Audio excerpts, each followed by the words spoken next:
Jim brings the Kenworth T650 to a stop off the road just before the Hann River Roadhouse to knock the dust out of the wheels. You can well imagine the mess at the roadhouse if he didn't. Meanwhile, in the kitchen, the girls were making Jim coffee. What's in the cup? Oh, he'll find out. Trucking special. How many sugars you have? Yeah, white with 2, thanks. The kettle had almost boiled as Jim wound his way into the roadhouse.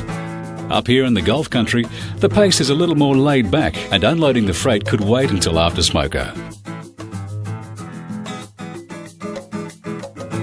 And that friendly kookaburra, well, he's hanging around for any leftovers. You find that at each stop, Jim's greeted with a friendly welcome and a hodgepodge of forklifts come trailers trundle out to his road train to collect their order. A pallet or two of dry freight from the back trailer, then up to the refrigerated trailer at the front for some frozen goods. All the while there was friendly chatter about the weather, the road, and how a mate was going up the track.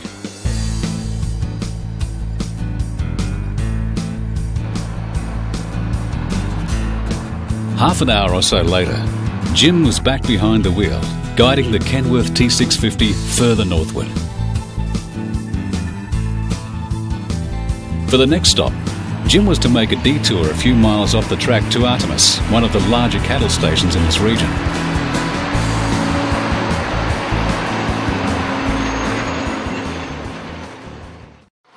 Jim climbs into the station's forklift and removes a few pallets, while the station boss supervises. Then there are a few cartons that need hand stacking onto a pallet, and it's back on the road. It's probably worth pointing out the additional reinforcing of the refrigerated trailer that's been fixed to each corner. They've been put there to strengthen the van walls and reduce the flexing due to extreme rough conditions on this Weipa road.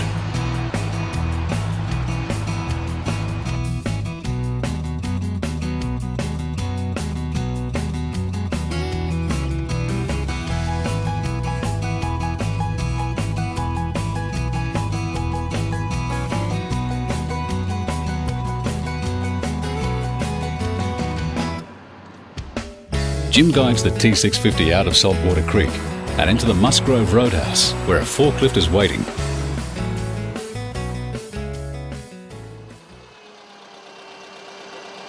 Here's something you don't see every day.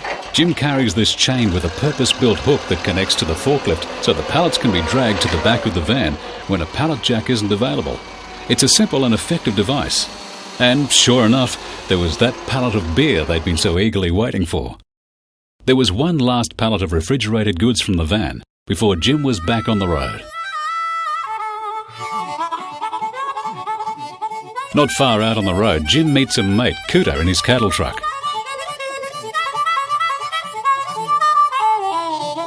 What about yourself? On a paradise, eh?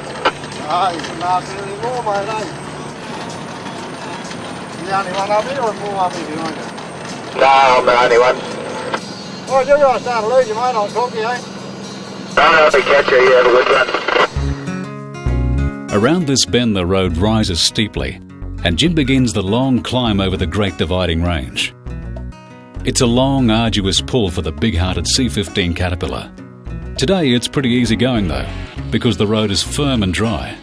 Jim told us that when it's wet, he sometimes has to unhook the trailers and take them over one at a time, which adds an hour or so to the trip.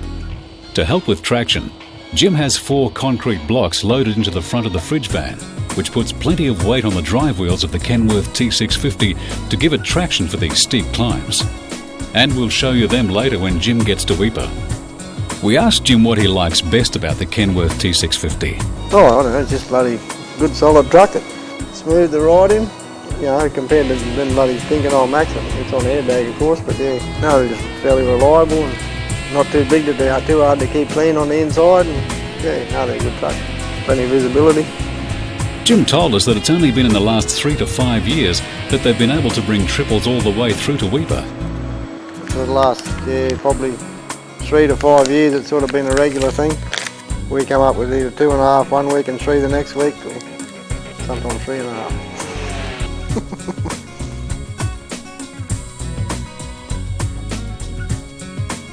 Here on one of the short stretches of bitumen, Jim pulls over and a tractor is waiting to collect bags of livestock feed.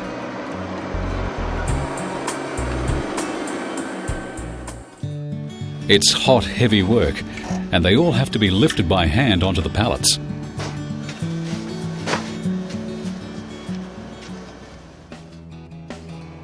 Back on the dirt once more, and Jim charges at the steep jump up, which is what they call these little hills around here, and the Kenworth climbs it easily.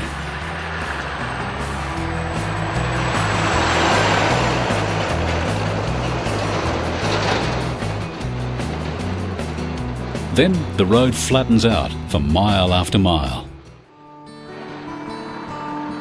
It's late afternoon when Jim arrives at the outskirts of Cohen and pulls over to knock the dust from his wheels. It's surprising just how much dust these wheels hold too.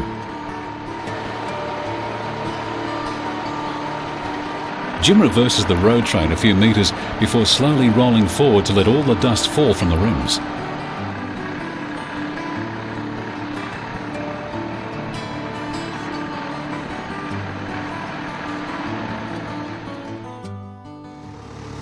The weekly delivery in Cohen is a big affair for the town, and there's a lot of freight to be unloaded. And the forklift, well, up here, it doubles as the delivery truck too.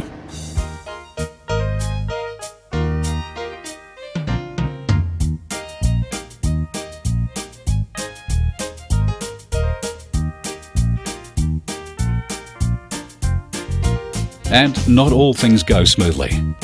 But thankfully there's plenty of help to pick up those milk bottles. Early next morning, Jim had arrived at the Hann River Roadhouse.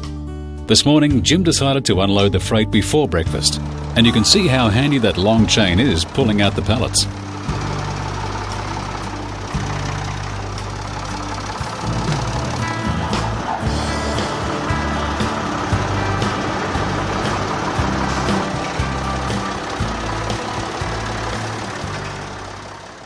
Jim uses those spreader bars to stop the remaining freight from moving in the container. Then it's back up to the front van for the frozen goods. Meantime, the ladies were busy in the kitchen, and those bacon and eggs on the hot plate sure smelled good. And that's a pretty good way to start the day.